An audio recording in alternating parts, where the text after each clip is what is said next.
School కి ready అవ్వాలి. Brush లేండ్రా,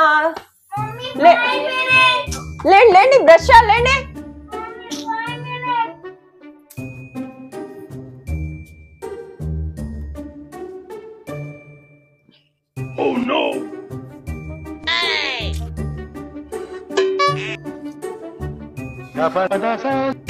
ఎన్నిసార్లు చెప్పాలి, ఇప్పటికే 2-3 టైమ్స్ చెప్పాను పేస్ట్ అయిపోయింది తీసురండి అని చెప్పి.